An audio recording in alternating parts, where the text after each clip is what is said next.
applause.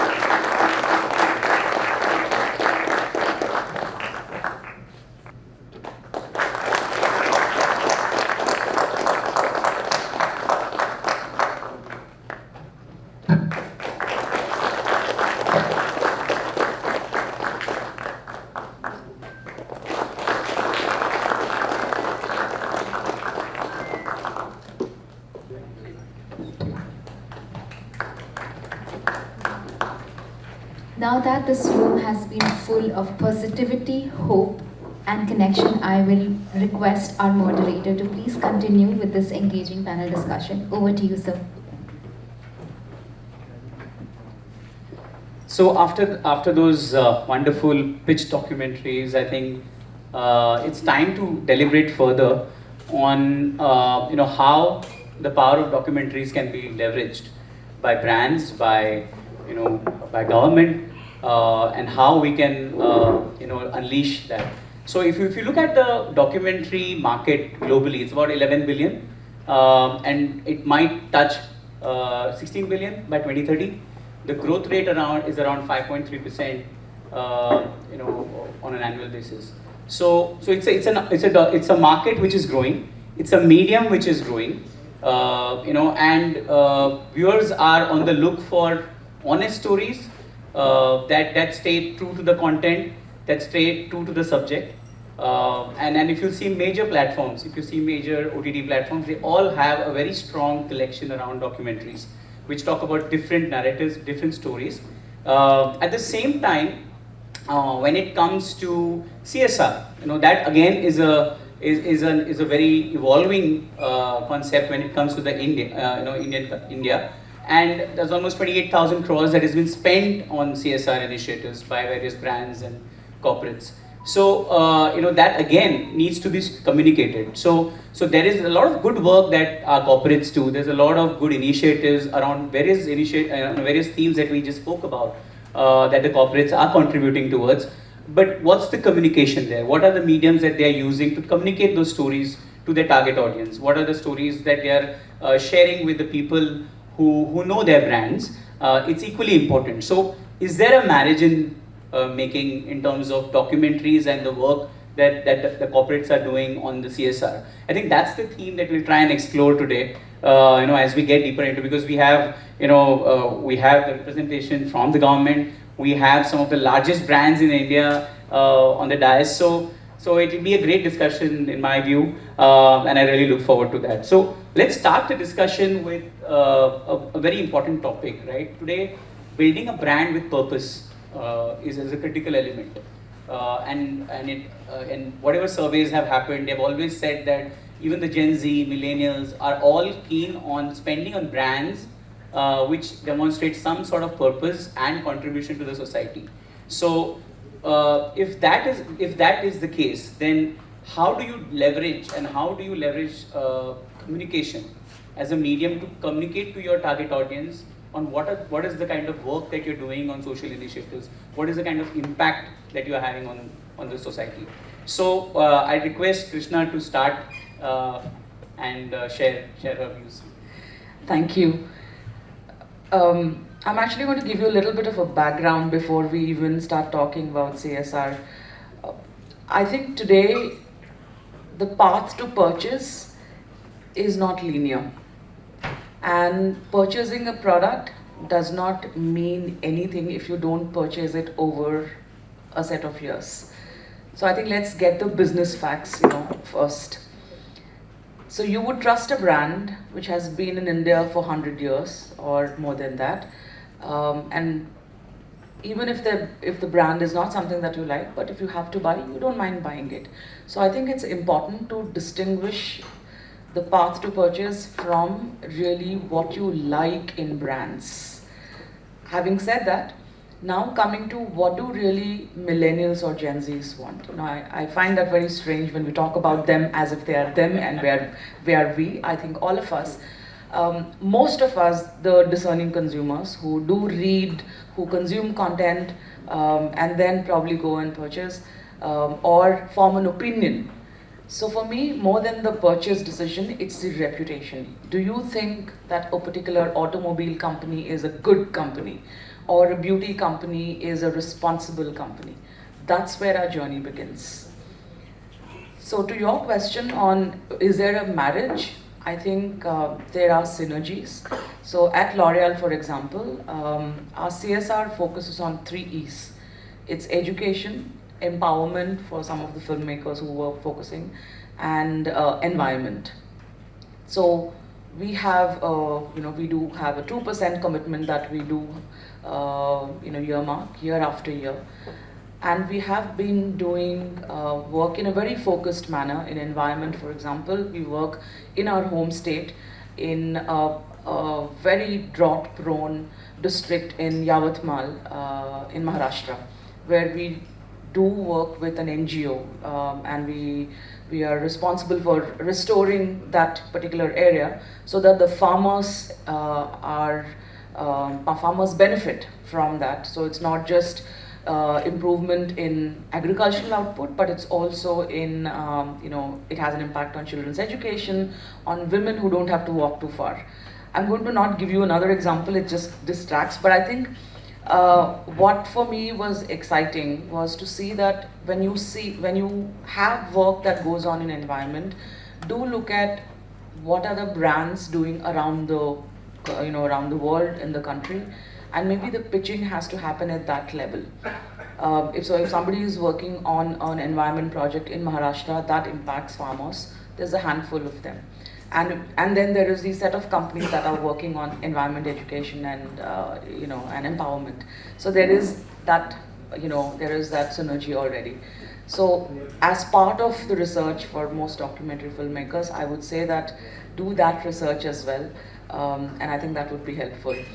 At L'Oreal, we also have brands away from the CSR budgets that invest in brand causes. So it's important to distinguish between the two, because the CSR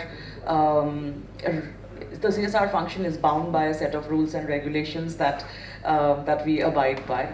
So there is, and the budget is pretty much specific. It's 2% of what we have. So I would also say open up and look at what are brands doing. For example, we have brands like Maybelline that do mental health activations. L'Oréal Paris that does stand up against street harassment, that talks to bystander intervention for harassment. So I think it's nice to look for opportunities like that. So is there a synergy? Absolutely yes. Are millennials going to jump and go buy a brand because there is a brand cause activation that has happened with a Bollywood person? Maybe not. But that's something that I always keep in mind. But at the end of the day, the fact that there is a growing community and a growing confidence in the visual art form, I think that gives me a lot of confidence. And for that, I'm always glad to see what is it that we can really do. So yeah. Thanks. May I request Amit to share his views on this? Sure, I think the fact that the times how consumer look at brand has changed is a truth, right? I think all of us are aligned to that. There were times when consumers were buying because that's the particular brand that used to come to my home, and I've been buying because my father used to buy that, my grandfather used to buy that. It's a consistent thing in the house, right? That was the criteria more or less a few years ago. I think today consumers, one, of course, they are consuming a lot of content and all, and hence they want to buy brands where they can relate to. Right now, that could be an emotional connection or a cause that I stand for, or any other reason. But if I have any to buy a brand, can I find a larger purpose with the brand? Do I associate that with brand? Is something that consumers are placing a lot of value on, right? And hence you see this journey of a lot of brands trying to find a purpose. What is the larger communication I can talk to, rather than just talking on what I deliver, right? So shampoo will be a shampoo, and a soap will be a soap, and a hair oil will be a hair oil, but can I tell a larger story? The second aspect is, I think this whole thing of corporate responsibility, much before it became a law, the companies who really felt that they should be doing it were already on this journey, right? It became as a mandate few years back, but the companies who really felt that they need to give it back to the stakeholders they are working with, they were already working on the journey, right? It just possibly it became a little bit of impetus after that law came in. So that's where we stand as on now. Now the question on this whole thing as a CSR and the whole communication, whether the story needs to be told and told more efficiently, absolutely, right? Is it today available under the regulatory framework? And I'm a lawyer, I can't stop myself from saying that. There is a problem. There is a problem in the sense that the law, the way CSR was started, and rightly so by the government said, listen, don't spend CSR funds on something which is directly associated with your brands. And here we are exactly talking about that, saying, can I spend CSR funds on brands? Right? So the challenge for most of us sitting here, when we even want to do a brand communication, is whether it will even qualify as a CSR or not. Right? And I think therefore, as a companies and as a framework, we need to become a little liberated, I think that's what she said, to allow few of these things to come in. Right? To say that trust companies, they will do the job of really creating the awareness, let them spend these funds, let them become a little liberal. Today, under our regulatory framework, there is a list of sectors or areas on which you can work. You can't move beyond that, right? And there's a clear mandate that anything related to business is not CSR, right? So I think some of these things needs to be eased out. From a brand point of view, absolutely, and it makes a lot of sense for brands to associate. You know, I can give you an example of brand called Nihar that we have, and the whole premises of Nihar is educate girl child, right? And there, it came from a insight of the TG of that brand, saying the TG of the brand really has an aspiration that they could not get the higher education, their kids, particularly girls, should get higher education, and that's the cause that the brand really associates itself. We have been working with in the Hindi speaking belt for a very, very long period of time, really creating that impact, right? So yeah, the brand affinity therefore increases, but real purpose is to create real impact in the life of the people you're working with. So I think you have to keep this also in mind, that while you can create a brand affinity, what is the real purpose you are going to achieve? And some of the problems are very big problems, like education, water, all of us talked about. The fact remains, all the corporates are working in their own way. I feel there's a huge opportunity with the help of government to bring more synergy.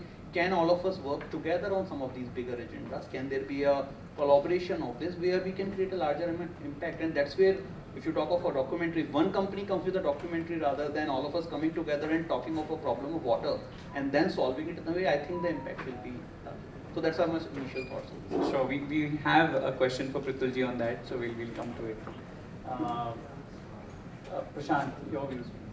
Actually, it really helps that both Krishna and Amit have just laid out the challenges on CSR rules, but I just have three things to say. First is, you know, I think people's attention spans have become lower and lower. I mean, all of us, right? Because there is so much of content, our lives are really, really busy. So I think in this, and it's also been never cheaper to produce really good quality content, right? Like, you know, with a really good phone, not even an iPhone, you can produce, you know, good content, right? So, and there has been a proliferation of channels that everybody is trying to get attention. Forget about brands, everyone, whether you're a individual, whether you're a journalist, I think getting attention has never been easier, never been harder, right? So in that context, I think authentic, like I was saying earlier, authentic, powerful storytelling always helps, right? And particularly in the context of, if you have an authentic and powerful story to tell with a strong brand, which is linked to the product which you're selling, I think it's always powerful, right? And a classic example for us, our biggest brand is Surf Excel, and I've worked in detergents for many years. I think Surf Excel has been for the last 20 years consistently talking about how dirt is good. And particularly when children get dirty, they learn a lesson, and of course Surf Excel is there, right? Similarly, just giving an example on hygiene and sanitation, Lifebuoy has been around for many, many years, more than 100 years, speaking about the importance of hand washing. So I think if the story is being told in a very authentic and relevant and in a very contemporary manner, it's a new India where we are today. You can't say the same thing as you did 100 years back. You can say the same thing, but you need to make it more relevant for today. So I think authentic, powerful storytelling, whether it's a documentary or a short film or an ad, will always work, right? And right now it's more important than ever before that you have that. Now, particularly in the case of CSR versus non-CSR, and I think Krishna and Amit covered it really, really well. I'm just going to give you two examples. If you take the example of, let's say, gender, and I think one of the films, a lot of the films, in fact, barring the last one, there was an impact of gender somewhere. Even if you're speaking about water, there is an impact particularly around on women, right? So if I take an example of Dove, so Dove has always been working on raising self-esteem for girls. And in partnership with UNICEF, reached nearly 7 million girls across the country, educating them about self-esteem, the importance of knowing yourself, right? But if I were to do it on CSR, I cannot call it as Dove. It has to be a HUL-based brand. It has to be under Hindustan Unilever. So among all the issues around gender which we saw in India, very recently, and we worked a lot with the government, we realized that India is having an emerging waste problem, and people who are at the front line of managing our waste are actually Safai Sathis. Many of them are women, right? Women who are migrants, who come from underprivileged households, who are itinerants, right? And therefore, we've actually worked with both the Ministry of Housing and Urban Affairs and the Ministry of Social Justice on how can we ensure that women who are part of the Safai Sathi community actually have access to government programs. So there we are actually using CSR funds to implement the program, right? Now to then, is there an opportunity for storytelling around Safai Sathis? Absolutely there is. The challenge which we always have is, if I have 1 rupee to spend on CSR, am I going to spend it on social impact, or am I going to spend it on creating awareness? It's a challenge, but I think today is, as Amit rightly said, is probably a really good first step to discuss maybe, where should the investment be going. Sure, I think it's the right juncture for this. And Prithulji, your views on what is the power of documentaries, and I heard you speak about it briefly before this panel. But how do you see this partnership coming along? How do you see that the government and brands can work together to have this narrative laid out?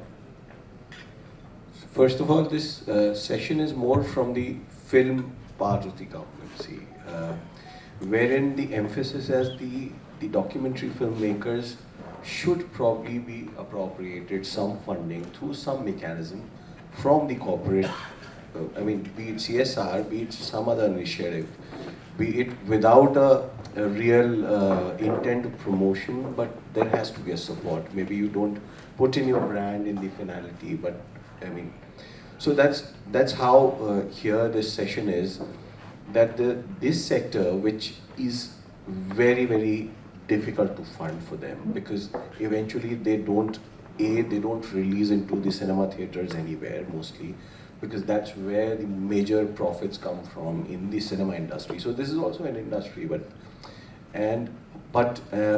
this, of course, with the advent of OTTs and also the other platforms, online platforms, they have found some appreciation space, also TV. But as it is, the whole sector, it requires more and more funding, and more stories are there awaiting to be told. I'll just also tell you that in India, we don't release documentaries in theaters. I have never heard that a documentary got released. Even the one which won an Oscars for India and made all of us proud, The Elephant Whisperers, that remained on an OTT, not a theatrical release. But everybody will be surprised to know that in many countries, documentary are a commercial release as well, and they are made with, if not equal, very, very similar budgets. Maybe they're of a much lesser duration, but the kind of impact and the kind of budgets they have for documentaries, it requires that kind of exhibition. Otherwise, where would the filmmaker get the money back? Otherwise, where does he plow the fund back into this thing? So this session initially is to invigorate that, and I'm so happy to hear from the other parts of the industry, and that he's finding some sense into it. And yes, of course, my friends already delved into one of the most important aspects as to what is the physical investments they're going to make, and this is a notional investment which probably will work as a object of change, I think, for the whole society. So yes, we will keep pitching until unless you find a mechanism, and of course, wherein you're talking about the frameworks, maybe if something is required to be done on part of that, we as the part of the Information and Broadcasting Ministry would definitely go ahead to the Ministry of Corporate Affairs and think about these things to be included in the guidelines, if at all, because the kind of impact which the documentaries are set to make, it's much more than one can imagine. I mean, in fact, the documentary filmmakers, the difficulty is to fund to make them. B, it's also their wish that it also reaches the bigger audience. That's also not happening. That's just happening for people, at night when they're not finding a content, maybe a documentary hooks them up on the OTT or some other platform. I still remember that from our formative ages of growing up, and I think people in their 40s and 50s will remember that on Friday, on Doordarshan, there used to be a documentary, The Word This Week, and which used to delve into a lot of, these kind of things. I think after that, there used to be a documentary, if I remember correctly. So documentaries were always very important somehow in the world over. I was discussing with them that now the documentaries are finding much more time and space with the people, with the viewers. As I told them that it has grown from 14%, it used to be in 2022. In 2023, the world over, the viewership of documentary has increased to 18.5%. So that means people are wanting to listen to these kind of stories. And I'm sure these documentary filmmakers will keep getting much and much more support as this viewership continues to grow. Of course, the business around it will continue to grow, and if support from this side also comes on, I think we'll have powerful stories we'll be able to see. Sure. Thank you so much for sharing your views. We'll just move on a little more on this. In terms of correlating CSR to a brand impact, and will documentaries or creating more communication around it help in any way? So if I could request Amit to share his views in terms of how we could use the power of documentaries to communicate all the work that you've done, and do you see a correlation that between that and the brand impact? Or No, I think I covered briefly what I said earlier as well, that when you're doing good CSR work, the story needs to be told. The story needs to be told for two reasons. One, so that the stakeholders that you are trying to address are aware that something like that is there. And at the corporate level, ultimately you can limit it up to that extent, right? And therefore, if you have powerful communication on that, you can get more and more people lean in towards it. Now, when I say more and more people, there could be all stakeholders, they could be beneficiaries, they could be government, they could even be other peers that were interested in it, right? I will tell you the story. We have this program on sustainable farming, which is called as Parachute Culture. The program really focuses on teaching farmers on sustainable coconut farming practices. It's an intensive program where we engage with farmers for a period of 3 to 6 months, train them, ensure that their productivity of the farming is increasing, ensure that they are using more organic farming practices, they are using more sustainable farming practices. Now, from my impact, we can reach up to a set of farmers. And hence, it's important that we tell that story to a larger set of farmers who can then dial into my web page, my app, and take benefit of the program. So absolutely, if you really want to create an impact at the largest scale, the story has to be told, and documentaries could be a very, very powerful tool. Today also we use, whether you call it documentary or some other form of communication, we do use communication to tell what companies are doing, right?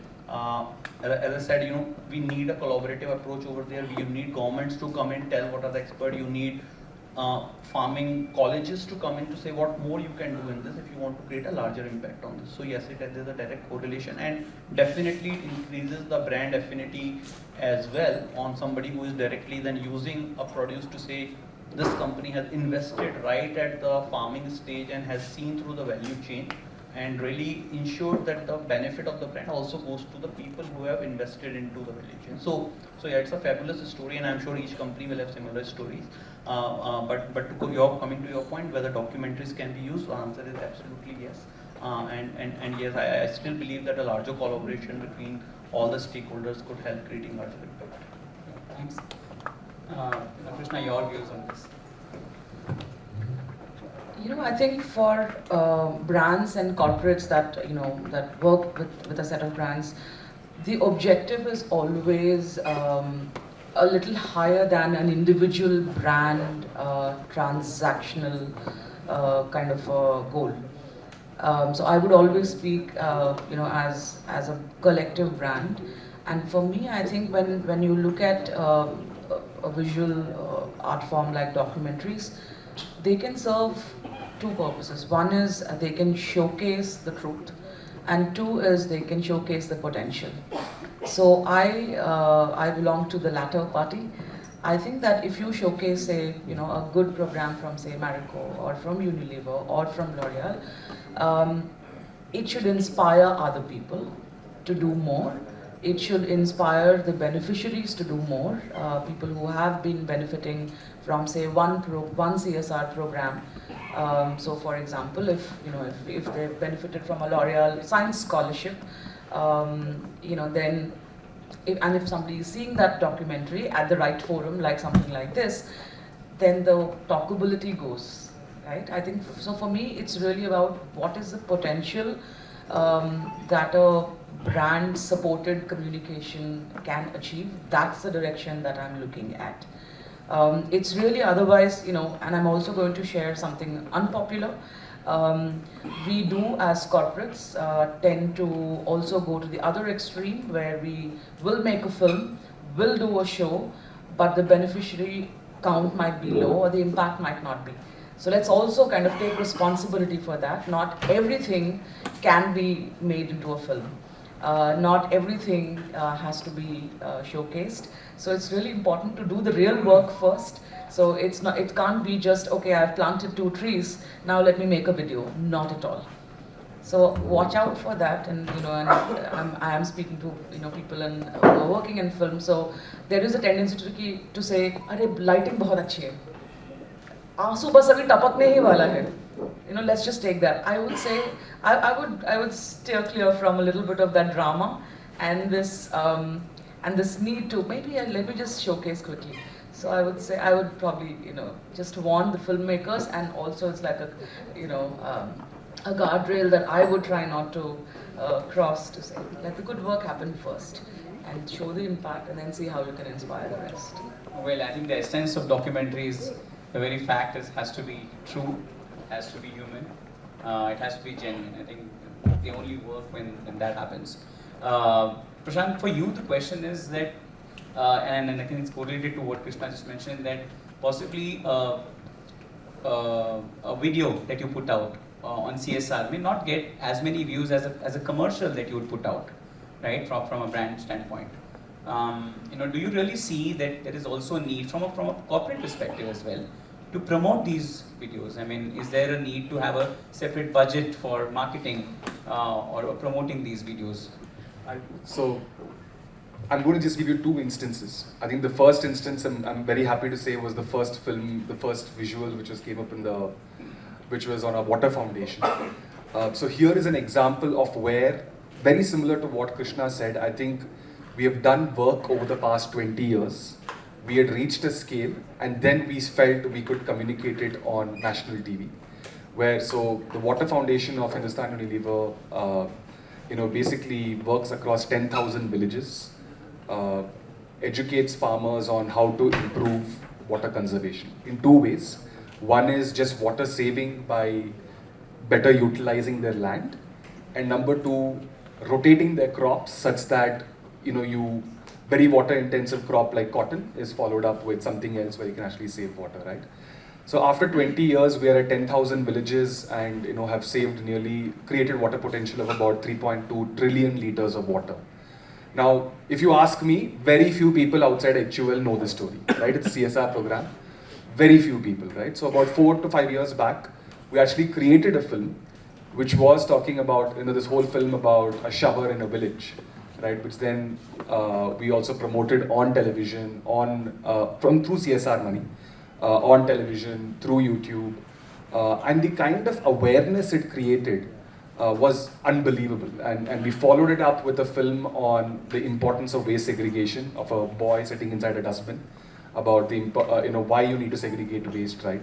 Both of these films were funded by CSR at scale, but the commonality between the two is the fact that we had actually created a lot of impact in both of these cases, and we felt that we had the authority or the right to tell that story, right? Because if we had done it without doing the work beforehand, we would have been called out for being very superficial, right? And both these cases actually have won a lot of awards. In fact, it won a national award as well. The other example I'm going to give you is an example of just 1 year back, where it's a project which is growing, and we actually felt that, look, we need to invest behind it to get more partners to tell the story. We might not be able to expand it beyond Mumbai. So in Mumbai, we are operating what are called Suvidha centers. There are 16 centers across Mumbai. We are building 9 more with the government. So we will have 25 by the end of next year. So Suvidha centers are primarily only in slums. So you will not see it you will not see it anywhere near Pedder Road, for instance. You will find it in Dharavi, in Kurla, in Govandi, for instance, which are all-in-one sanitation centers. So you have public toilets, you have drinking water, you have showers, and you have a laundromat, completely run by women and from the community, right? And the really good part is it's a public-private partnership. So government gives the land, HUL invests the money. We also have HSBC and JSW as co-funders.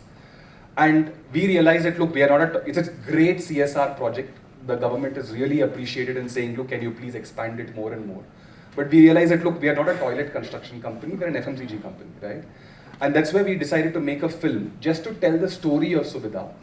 And it actually got featured at Cannes last year. And since then, what's been happening is that we have other cities reaching out to us saying, look, can they replicate Suvidha in their cities? And we have made it very clear that, look, we cannot construct it for you, but we can give you all the material that we have and we can support you, right? So here is an example where actually good storytelling has helped us to expand our impact, right?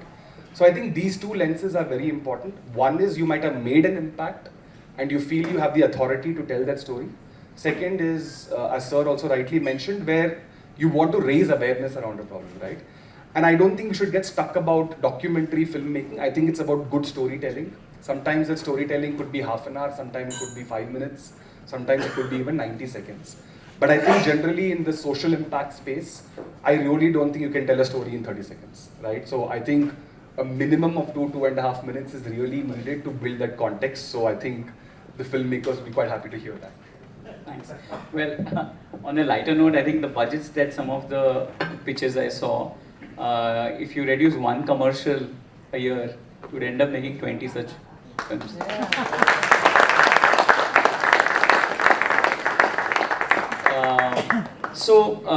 Sir, for you the question is, the government does a lot of work, a lot of good work.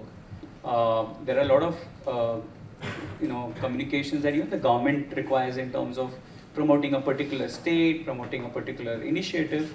Do you see documentaries, a powerful medium for the government itself, in terms of communicating the good work that they do? So in fact, we have a government institution called CBC under the Ministry of Information and Broadcasting, which stands for Communication, Central Bureau of Communication. So that is the work of that department, that whatever initiatives of development have been taking place across the country, it has to be documented and shown to people. But I would say that all what we are doing or through this or whatever we're talking here is more for your own promotion, is to show that this is what we have done. What we feel the documentary filmmakers at their heart come up with is not promoting anything. That is a selfless awareness they're trying to raise for a particular thing. And that is what matters, we can always go and advertise ourselves, and we always do. That will always remain the primary focus, because after all, this has to keep going on. But somewhere down the line, we have to realize of important things in the process of our own development. Wherever it is lacking, we have to put our attention span on that. So there, I think the government also recognizes that, and somebody was saying that the government doesn't do anything, but I think government do support documentary filmmaking. There was a unit in which we are sitting right now, Films Division, which was primarily documenting for the government whatever is happening around, not just the work of CBC, but also whatever is the society is undergoing, whatever is the environment is undergoing, which is for a common good. So that was being documented. Many of the documentary filmmakers were associated with film division. And in fact, we all have grown up with that Ek and Anekta, this thing. It was not meant for promoting anybody, but it is stayed on with our hearts that we, after all, we are all Indians. Who will put that spirit in you? These documentaries are a very, very vital medium for that. Well, let's not forget that, and let's not get lost in the commercial bit of it. And so that is why in fact, I'm so happy that some of the documentary filmmakers are now aware of the other initiatives that the government has taken, that grant of incentives under foreign co-productions. So if if the co-productions are under between two country co-producers where we have a treaty existing, like currently India has treaties with 16 countries, so one of them was co-producing under that and getting a grant up to 30 crores. I mean, that's the kind of, we have not said that the documentaries cannot get more. We have not differentiated between a commercial film and a documentary. So the government is trying to understand, but then broader discussion here, which I think that everybody should realize that this has to come about and this has to fit somewhere. That yes, you are working physically for some set of people, but how will you change the mindset of all the people? That's also one of the corporate social responsibilities. That is why we are trying to marry it, maybe, So that's, as we began the discussion, I think it had began with the difference between Gen Zs and us. And I think the raising the consciousness of Gen Zs, what we call, even us, through a powerful narrative about a subject is much more than by just trying to advocate what we have done and what we have done. I think that that has to be sort of differentiated upon. Thank you. So before we open this up for the audience, one final question to all of you. We heard all of this. You saw some of the powerful narratives that came through. If in the future you had this one opportunity to use the power of documentaries to tell a brand story, which is the theme that resonates the most to you? Each of you, if you could please share that. Agriculture. I think for me, I can't remember which one, but someone who spoke about agricultural practices. We forget that we are an agro-based economy largely, and I think the potential there is huge. Farmers have been largely misrepresented by this medium.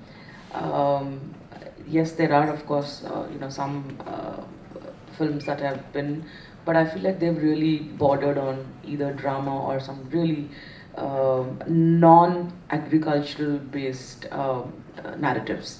There is a huge potential to talk about the success that some of the catalysts have had. So whether it's that gentleman in Rajasthan, who has found a very ingenious, very creative way of conserving water, or whatever, like something like what we are doing in Maharashtra. Sorry for the plug, but I think agriculture is a very, very cool theme. With no disrespect to sports, which I think is the second coolest, but I think agriculture. Sure. Thanks. Amit, your thoughts? A short answer will be water, for simple reason of the magnitude of the issue that we are facing, not only in the country but possibly in the world too. And enough work is already happening, but I think a lot more needs to be done for the normal consumer and all of us to take note of it and then kind of put a sincere effort towards it, because this is a problem which is staring at us and can really have a devastating effect. So I think this needs to be solved with some degree of urgency. So I will pick up water. Sure. Thanks. I feel more I hear everything is interconnected, but I think the space of climate solutions and I think the government also has started a really good platform called Mission Life, which is lifestyle for environment. I think it's only in the infancy. So anything to do with climate solutions completely, whether it's agriculture, whether it's in water, whether it's in circularity, I think solutions is very important because everyone is getting more and more aware that climate change is here. But solutions is more critical in my mind. And particularly the Indian context, right, which is what also Mission Life talks about. I think the fact that the Indian way of living is actually we use less materials, right? So around that space, I think that's a huge space. Sure. Sir, any your picks? Carrying from Prashanth, we have a Mission Life package also here of films which are talking about that, trying to sort of raise the consciousness of all what we are talking about, the environment, the lifestyle for environment. So I'm so glad for this discussion. It has been really enriching. Thank you so much. Thank you. So we'll just spend some time taking some questions from the audience, and just keep me honest with the time, please. How much time do we have? Yes. One small thing, carrying on from what Arthi said. It would be wonderful that if we have some kind of a space that nurtures the documentary, not just celebrates the documentary, because where we falter at the world stage when we go to compete, when we went to La Rochelle after receiving the Sunny Side of the Dock Award for this very film at Dockage Kolkata, and Shantida is sitting there. He was instrumental in setting up Dockage Kolkata and human service for the documentary in the last 20 years they have done. And they are struggling for support. And that is an institution that gets Discovery, that gets National Geographic, BBC London, they get Arte France, Arte Germany, NHK, and they get us mentors like Adrus Stonis from Lithuania, who was the head of the international jury here at MIFF this time, who have nurtured us for the last 7 times we've been there, 5 films we've pitched, 3 awards we've got. Where we are getting stuck? Why did we never have a co-production till date? Not because we are inexperienced. I've lost my hair and the rest of them are growing very fast. Doing the documentary, I've never done a day job. I've only invested in the documentary. Why? I've got 3 national awards and at least 30 other awards from India and abroad. Point is, they say that you find the resources to at least take it to a level where you can come in as a co-production and compete at their level. Because when we went for the pitches at La Rochelle, I was like, my God, this is the level of pitching. Those guys have spent years documenting and then they come and pitch, saying that we are in production, early production. We think that, oh my God, that kind of money they've already put in, इसमें तो हम 2 film बना लेंगे, नहीं बनेगी. Then it doesn't go to the global stage. So can we set up with the government facilitating that and all of you on board, so that my people, our people, with Shantida's help, with the government pitching in, a common platform where the documentary can be nurtured. Where we falter is the baby steps for development funding, which is very little, for the pre-production, so that I can produce a trailer that can compete at Cannes or Tribeca or some other forum like IDFA. That takes years.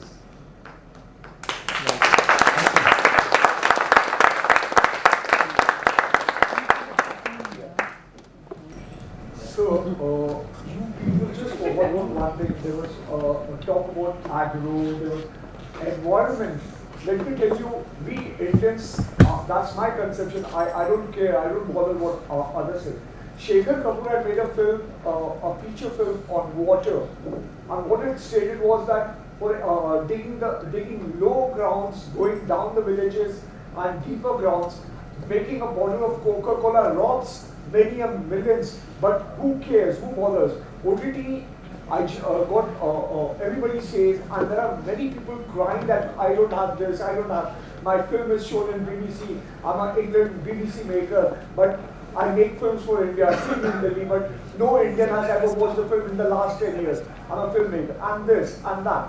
OTT is only bothered about their things. There's, when you go to other platforms, there is curving for the documentary. When you make films for this will be cut, that will be cut, you need the censor board, you don't need to put the child actors, otherwise you have to showcase it to OTT and theaters. and Amazon, we need such and such certificate. Forget about that. Shekhar who says, has Coca-Cola, aren't people consuming Coca-Cola or different mineral waters or water in the sake of every industry is thriving? Do you mean to say Coca-Cola bottle, you telling us something that cigarette is injurious to health, people stop it, tobacco stop it? There are so many refinements.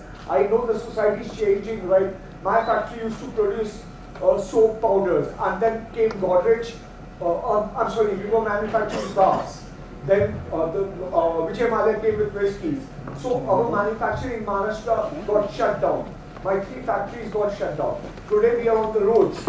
Today, looking at the film industry, I don't know who goes to work and who really gets the work. And as she said, बहुत हो गया नाटक ये वो आंसू बस आंसू बहने वाला है, सूरज निकलने वाला है, टाइगर आने वाला है. All crap we have been listening for many years. There's no appropriate action. Thank you. I represent the other side.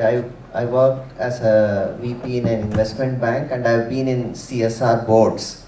Okay, so today what I was very happy to see was that there is curation of things that could potentially be supported by corporates.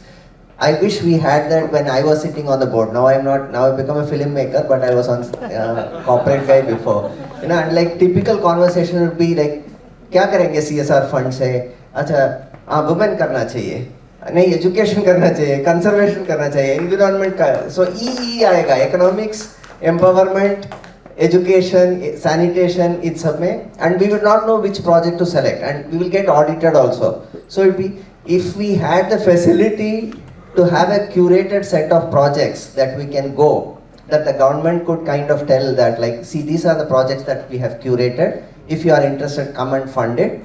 That would make this governance so easy for us sitting on CSR boards to make our decisions.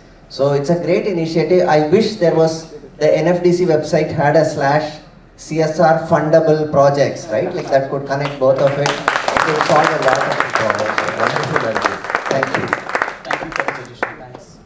See, most of the documentaries, okay, it's taken against the government or to changing the government or to allow the government to go in a correct direction, okay. And my question is, how it's peoples of India, most of in the place, it's against privatizations, okay, and corporates, okay. How I as a student believe corporate will allow me to do a ma'am told like agriculture, documentary on agriculture, most of land be privatized here in India by corporates, okay. If I take on the documentary on it, you guys allow me to do it or not? I have a big question on it. Because you guys come and talk, which make me more competitive. Art is not competitive for us, which SRT tells me, teaches me. So I have a big question on it. I need a clarity. Let me start answering so that, you know, let me bridge the gap this time. So, see, documentaries are made out of passion. That is a given fact that every one of us should take it, because the kind of consciousness the person feels, he certainly, you know, wants it to be carried forward, and the world should also wake into it. That's the whole perspective. It can be of any issues. It can be about social issues, environmental issues, historical characters, anything. What is the like person? What he's essentially saying is that, you know, anything is sort of, you know, getting into a controversy or any issue. See, I would also like to answer part of your question by saying that, you know, whatever steps we take, we know that we have to take more steps. So nobody shies away that there is a need for improvement. So we would always come up with a fact that yes, we can improve more, and if we say that with courage and with also accounting for the fact that whatever has been done, people will always appreciate it and accept it. So I don't think so she or any other company should have a problem in saying that, you know, this is what is lacking, and let's all together as corporates, as individuals, as human beings, as Indians, as world citizens should start working for it. Couldn't have put it better, so I have nothing more to add. I think except that, as filmmakers, and I've studied film about a couple of decades back, and I think it's good to have this angle. It shows that you're very passionate about something around farming, something around agriculture. So please do not be deterred by whatever you think are the challenges. The answer to his question when he asked me what's your favorite of this, my answer was agriculture because it's not spoken enough about. So that's your cue. If you look at the documentary space, women empowerment is the most common or most popular subject. Fewer people are making films about agriculture that has a very good connection with farming practices, with increasing productivity. So that's where my answer was. But I'm very happy that this fire in the belly is there. So don't let that ever go. And all the very best to you. One question at the back here. One. Yeah, this is absolutely the last one. So just a quick question. You've spoken about the CSR and the brand funding. So if as documentary filmmaker looking for funds, how do we distinguish when we come to a corporate, if agreeable? How would we know which one to apply for? Would it be a CSR? Because CSR sometimes is limited to a 2-year project or a profit-related project. So I don't know if that's a different panel altogether, but just a little bit on that. I think a little confusion there. Sorry. So first of all, CSR is not a profit-making project, right? Typically, it is more than 2 years and longish commitment.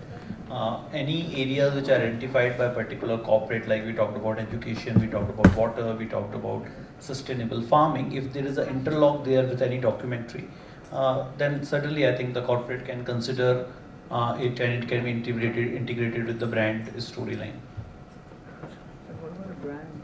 I just want to add 2 points. I think thank you for asking that question. And number one, it's depending on the story you want to tell. I was a brand manager on Red Label, and we did work with documentary filmmakers talking about Red Label at the end of the day. So it depends upon the story you want to tell. If you feel that you want your story to be associated with a certain brand, whatever that brand is, you can reach out to them.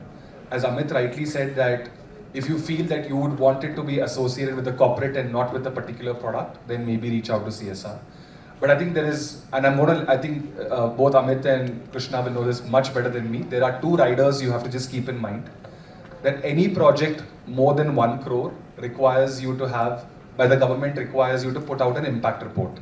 Right? So it's not philanthropy. I think more and more CSR is becoming less about signing a check, which is what it probably was many years back. I think more and more it's becoming about taking a project which can have an impact. Because at the end of the day, you're always under scrutiny of your investors, your shareholders, the government, documentary filmmakers, right? So any project more than 1 crore requires you to publish a very, very sharp, independent impact report at the end of the year, which has to be published on your website. So if your documentary also is looking to make an impact, so I would really encourage you to think about what is the impact it's going to make beyond just telling that story, right? So this documentary is going to be showcased at ABC, so many people are going to see it. That always really helps, number one. And number 2, I think sometimes it becomes, so the advantage of CSR is that it's funds which you have to spend every year. So I think many times for a filmmaker, it's also about the timing, that if you're going to go in January, chances are it's going to be very, very difficult. I think the good time to go really is in April, when the new financial year is starting. Some of these projects are being discussed and debated, and if you reach out to somebody, look, the best thing which they can do is discuss it and say, okay, look, it doesn't fit us, right? And that's all. I mean, anything you want to add, Amit and Krishna, you know this better. I'm just going to give you like a cheat sheet. So a good place to start would be to look at some of our websites.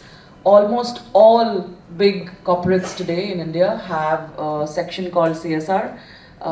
We do put out everything about the projects that we work on, and watch out for the NGOs that we work with.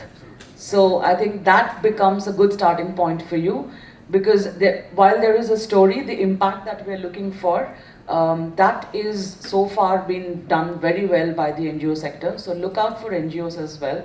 It's not, filmmaking, while it's a very solo profession, for it to go to the next level that we are wanting in terms of impact, in terms of reach, we need a couple of friends. So friends in the government, friends in NGOs, those of us in corporate, wherever we can. So I think it's a collective effort. So, but thank you for the question. I just want to take last minute. I'm itching to kind of address the point, because suddenly this debate became you versus us debate, which is not the right way to end this panel. I just want to say this, right? All of us are working as a part of this ecosystem. As much consumers are important, as much business is important, as much government is important, and all of us are working in that ecosystem. And see, in any ecosystem, you will always have one or two bad actors. Now, making a position based on one or two bad actors is not okay. I would just leave that thought there.